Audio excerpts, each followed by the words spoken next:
మా వంటగదికి స్వాగతం. మా వంటగదిలో ఈరోజు క్యారెట్ కేక్ ఎలా తయారు చేయాలో చూద్దాం. ముందుగా క్యారెట్ని చిన్న చిన్న ముక్కలుగా కట్ చేసుకొని ఉడికించుకోవాలి. ఇలా ఒక 5 నిమిషాలు ఉడికిన తర్వాత క్యారెట్ ముక్కల్ని చల్లారనిచ్చి మిక్సీలో వేసుకొని పేస్ట్ చేద్దాం. ఇప్పుడు ఒక బౌల్ తీసుకొని దానిలో గుడ్డులోని తెల్లసొన మాత్రమే వేసుకుందాం. ఎల్లో నేను వాడట్లేదు, మీకు ఇష్టమైతే ఎల్లో కూడా వేసుకోవచ్చు. ఇలా 3 గుడ్లు తెల్లసొన వేసుకోవాలి. 3 గుడ్లు తెల్లసొన మాత్రం తీసుకుందాం.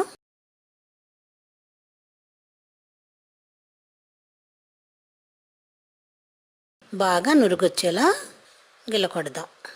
ఇట్లా స్పూన్తో బాగా గిల్లకొడితే నురుగులా వస్తుంది. ఇప్పుడు దీనిలో పంచదార పొడి, 2 టేబుల్ స్పూన్లు మిల్క్ పౌడర్, 2 టేబుల్ స్పూన్ల మైదా,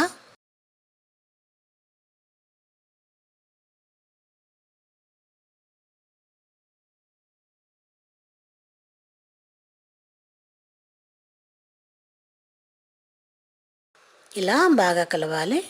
ఇప్పుడు దీనిలో క్యారెట్ గుజ్జు కూడా వేసి బాగా కలుపుకుందాం.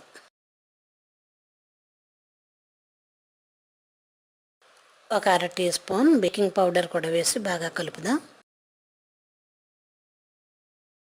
ఇప్పుడు స్టవ్ పై ఒక గిన్నె పెట్టి 1 టేబుల్ స్పూన్ నెయ్యి వేద్దాం. ఇది బాగా కాగిన తర్వాత దీనిలో జీడిపప్పు, కిస్మిస్లు కూడా వేసి వేయించుకుందాం. ఇవి వేగిన తర్వాత ఒక ప్లేట్లో తీసుకుందాం. ఇదే నెయ్యిలో ముందుగా రెడీ చేసుకున్న క్యారెట్ మిశ్రమం వేసి సమంగా సర్ది మూత పెట్టి ఒక 10 నుంచి 15 నిమిషాలు ఉడికించుకుందాం. 10 నిమిషాలు అయిన తర్వాత ఒక్కసారి మూత తీసి జీడిపప్పు, కిస్మిస్లు కూడా వేసి మరొక 10 నిమిషాలు స్టవ్ మీద అట్ల రేకు పెట్టి అట్ల రేకు మీద ఈ మిశ్రమం ఉన్న గిన్నె పెట్టి మరొక 10 నిమిషాలు ఉడికించుకుందాం. ఇలా చిన్న మంట మీద ఉడికిస్తే క్యారెట్ కేక్ రెడీ అవుతుంది. ఇప్పుడు 10 నిమిషాలు అయిన తర్వాత ఈ రెడీ అయిన కేక్ని ఒక ప్లేట్లోకి తీసుకొని కట్ చేసుకొని సర్వ్ చేద్దాం.